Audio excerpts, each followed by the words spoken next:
So I've been wanting to try something new, basically look at old TikTok videos, and I was thinking, oh, let me redo them and do a longer version.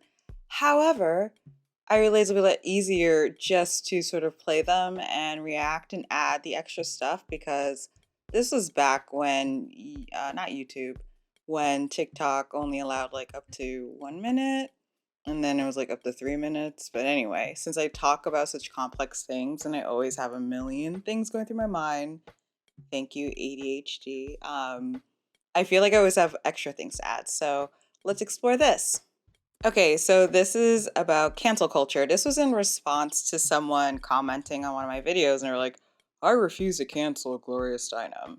And I was like, hey, this is a perfect opportunity for me to talk about cancel culture, which is something that has been a pet peeve of mine in terms of just the phrase, the use of it in terms of rhetoric and how it's used in the discourse.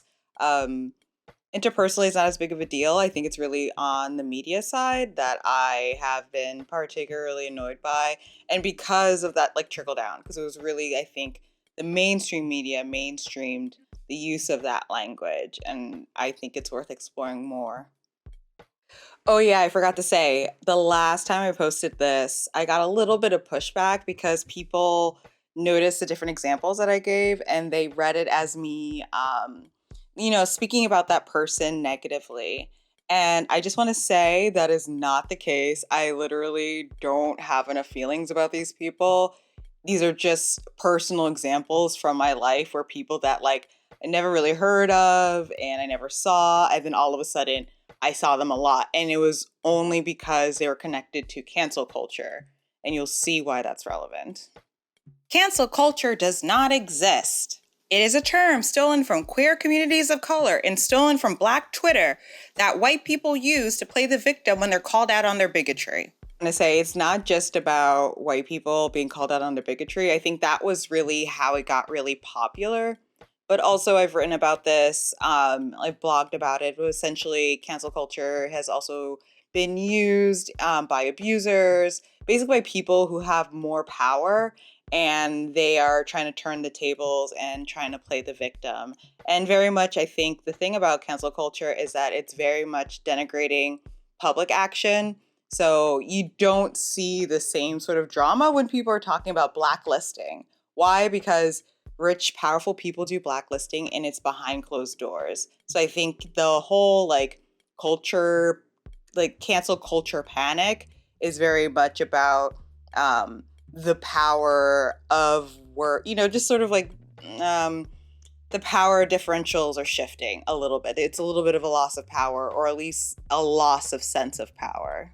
In fact, claiming that you're canceled is literally a marketing tool to boost your career. Look what Sarah Silverman did. She claimed that she was canceled, saw her everywhere. She made more money. Okay, so the thing with Sarah Silverman, I just want to say, like, I just noticed that she was really, she did something straight up racist, right? She did blackface and she ended up losing a gig later on. And because she lost a gig because of the blackface, I just found that incredibly offensive for her to act like she's the victim of her racism. And it just really stood out to me because there's also this really famous exchange with Sarah Silverman where she was really kind to some Nazi or some troll. And it's just like, why are you so much kinder to literal racists, like white supremacists? But you, a multimillionaire celebrity, someone who has a lot of money still, someone who still, you weren't blacklisted across the board. You just lost one gig, which is like compared to all the harm that the actual victims of racism endure. Like, yeah, I understand that like as an individual, it sucks to experience.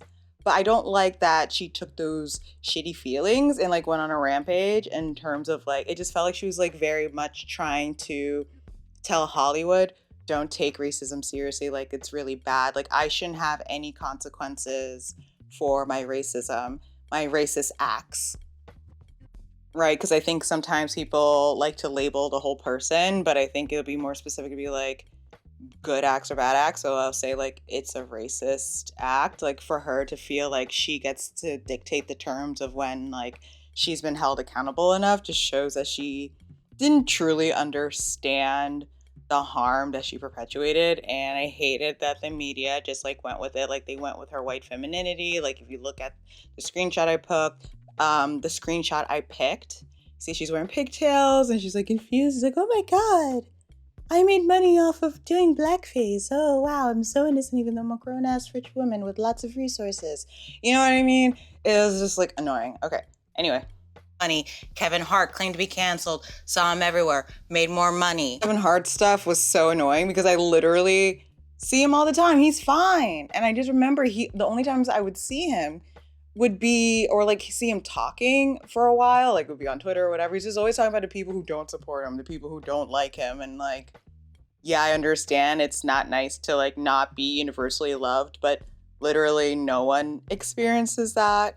And it was just funny how his victimhood, because he said something homophobic, right? And he resigned instead of just like taking responsibility for what he said and saying, yeah, that's a really messed up thing for me to have said. And I understand how that can be harmful. And I understand why people got upset, right? No, he couldn't take responsibility. He went on a cancel culture rampage pretending that like he was so harmed. But isn't he like one of the most well-paid people in Hollywood, or like one of the most well-paid comedians? I'm gonna look this up. Okay, this is from 2020essence.com. According to Forbes, Kevin Hart is now the highest paid comedian in the world. Hart has earned $87.5 million between June 2015 and June 2016, over $30 million more than what Seinfeld earned.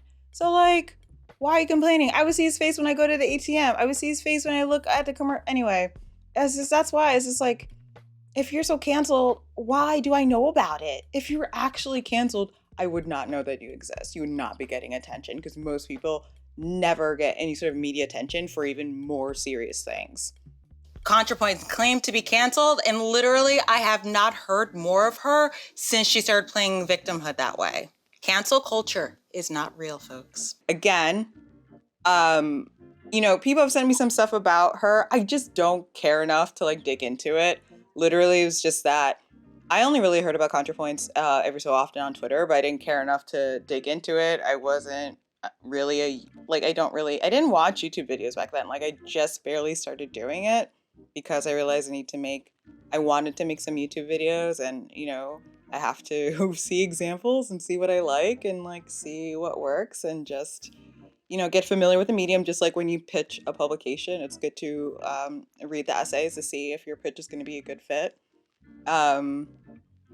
Anyways, I love that I lost my train of thought. But anyways, yeah. So it was just that I was listening to a lot of different podcasts and stuff like that. And then I just remember like all these different podcasts had her, and she was talking about cancel culture in every single one. It was just like, it's very interesting. So like in non-traditional media and Twitter, yeah, maybe she was trending or like got a lot of attention there, but for her to get the mainstream coverage, for her to get to like the NPRs and stuff like that, cancel culture was the tool.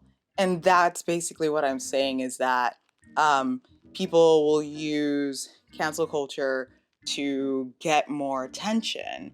And we have to remember, like, it's actually kind of hard to get media coverage. Like, most people in the world will never, ever, ever have any sort of media mention. And I think that's easy to forget, especially me as somebody who's in the media.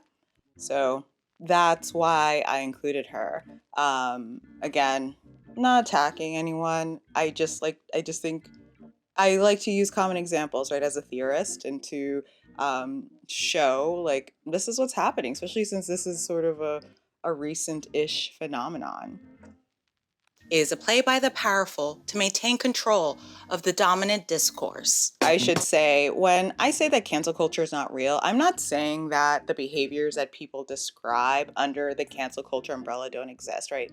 I know online harassment and bullying is a problem. I know that online violence is a problem. Yes, some people are unfairly ostracized. People have been exiled since the beginning of time, right? It's the fact that cancel culture itself, the phrase, has been used as this intentional tool as a part of trying to dominate the discourse, because it very much rose in popularity as there's been more friction, where we notice that people who had normally been locked out of traditional media, mainstream media, right, they have been able to push back and influence trends and coverage. And so when somebody's being exposed, if you're a celebrity exposed, right, you're a celebrity, you're not used to having all these new points of potential vulnerability, even though it could be accountability. Basically, the people that you're harming now can speak back in a way that a lot of celebrities or people on public platforms are not used to, not expected. And, I get it in a sense because this is something that I've been thinking about for a while. Like, I don't even have that many followers. I think I have like 60,000 followers on Twitter. And just the way that I just joined Twitter many years ago, because, like, ooh, new social media platform. I could connect with people. I really need to. No one talks to me until I'm like doing things.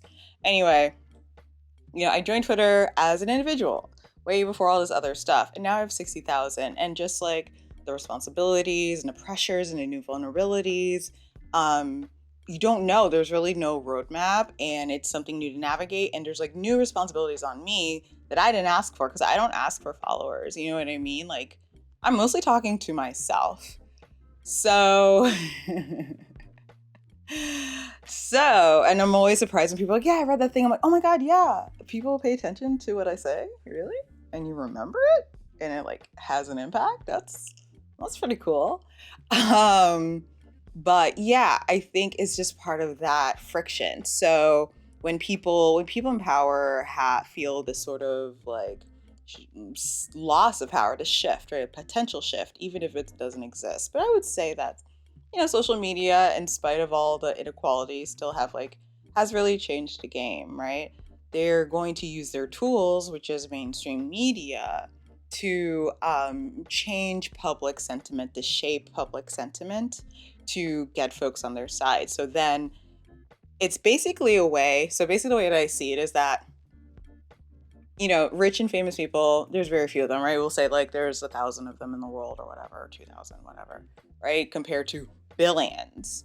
And so they have this new concern of like, oh my gosh, we might lose power because like now our narratives can be bent by just like any old person. Oh my gosh, my homophobia can be pushed back by gay people. Oh my gosh, my like rape jokes could be pushed back on by rape victims, right? So that makes them feel more vulnerable. They might miss out on money, and I think it's a challenge to their entitlement to sort of dominate how narratives are shaped and like how they see the world. And so basically, to make it seem like it's not just their problem, they want you also to have like buy-in, right? So they want regular people to think like it could happen to you too. Oh my gosh.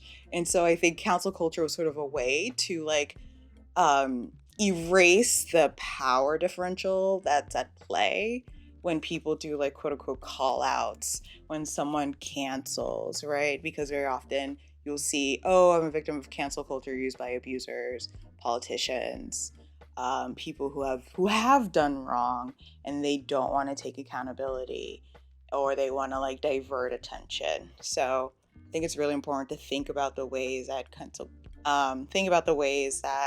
cancel culture is part of a larger struggle between classes of different privileges and oppressions. Um, yeah, think that's it. This is trying something new. Let me know if you enjoyed that. I kind of like talking off the cuff. This was a lot easier to do. I hope this recorded. But anyway, thank you so much to my patrons for making this possible and for letting me experiment and try new things. Super duper love it. I'm sure I'm going to do it with some other videos. See y'all soon.